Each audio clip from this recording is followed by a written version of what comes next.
Et si ce que vous appelez gentillesse n'était parfois que de la peur de déplaire, la peur de déranger, la peur de dire non, la peur qu'on vous aime moins si vous cessez de vous adapter. Alors vous dites oui quand vous voulez dire non. Vous souriez quand quelque chose vous blesse.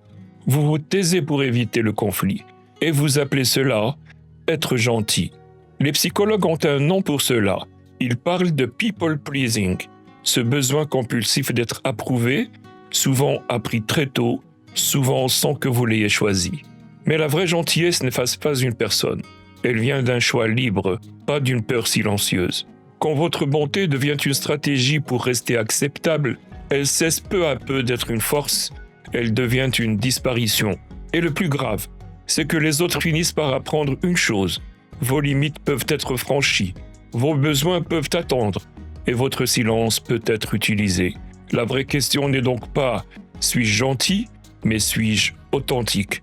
Parce que parfois, le mot le plus honnête, le plus sain, et même le plus généreux, c'est « non ».